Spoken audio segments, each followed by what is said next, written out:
എനിക്ക് വേണ്ടാന്ന് ഞാൻ പറഞ്ഞില്ല തമ്പുരാൻ. പിന്നെ എന്തിനാ ഇതും പേറി വന്നത്? ഇന്നലെ ആളയച്ചപ്പോ നിങ്ങൾ കൊടുത്തയച്ചില്ല. അത് ഇന്നലെ തീർന്നു. എനിക്ക് ഓരോ ദിവസം ഓരോ കമ്പാണ്. ഇന്നലെ ഹാർമോണിയം കിട്ടണം തോന്നി. ഇന്നിപ്പോ ഈ ഡബിൾ ബാരൽ ഗണ്ണില. എന്താ എടുക്കാനുണ്ടാ ഒരെണ്ണം? എന്നോട് അലോഹ്യൊന്നും തോന്നരുത്.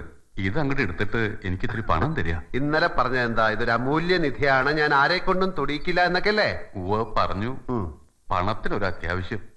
ഇതല്ലാതെ ഒന്നുമില്ല എന്റെ കയ്യിൽ വിൽക്കാൻ. എന്താ ഇതിൽ സൗണ്ട് ഒന്നും ഇല്ലേ? അത് ഇങ്ങനെ ആക്കണം. എന്നാ ആക്കൂ.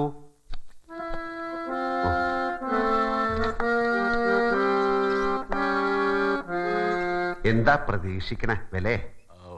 അത് ഒരു 1000 റുപ്യ. 1000 റുപ്യ? എന്താ തമ്പുരാൻ, ഈ ജാമ്പവാന്റെ കാലത്തെ സാധനത്തിന് 1000 റുപ്യ? 1000 റുപ്യക്ക് 1 ലിറ്റർ സ്കോച്ച് കിട്ടും. അത് അത്രയും പണത്തിന്റെ ആവശ്യമുണ്ട്. എന്താ തമ്പുരാൻ, അതെന്ത് ന്യായമാണ്? നമുക്കൊരു 10,000 രൂപയുടെ ആവശ്യമുണ്ട്. വിൽക്കാനുള്ളത് ചക്കയാണ്. ചക്കയ്ക്ക് 10,000 രൂപ കിട്ടോ? എന്തിനല്ലേ ഒരു സാമാന്യ നിയമം ഒരു 750 രൂപ? എന്താ? അത് തികയില്ല. കൊണ്ടുവയ്ക്കുള്ളൂ, എനിക്ക് വേണ്ട. ഒരു സഹായമായിട്ട് കരുതി. അവനവന് നഷ്ടം വരുന്ന സഹായങ്ങൾ ഞാൻ ആർക്കും ചെയ്യില്ല. സ്വർണം വല്ലതുണ്ടേ കൊണ്ടുവരൂ. വിലയായിട്ടോ പണയമായിട്ടോ പറഞ്ഞ പണം ഞാൻ തരാം.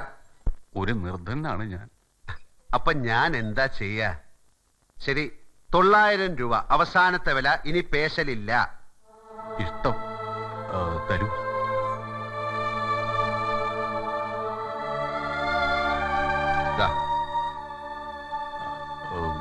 ബാക്കി തരാ എന്റെ ഇല്ല. ഞാൻ വാങ്ങിച്ചോളാം, മറക്കാതിരുന്നാ മതി. ഇല്ല, വലിയ ഉപകാരം.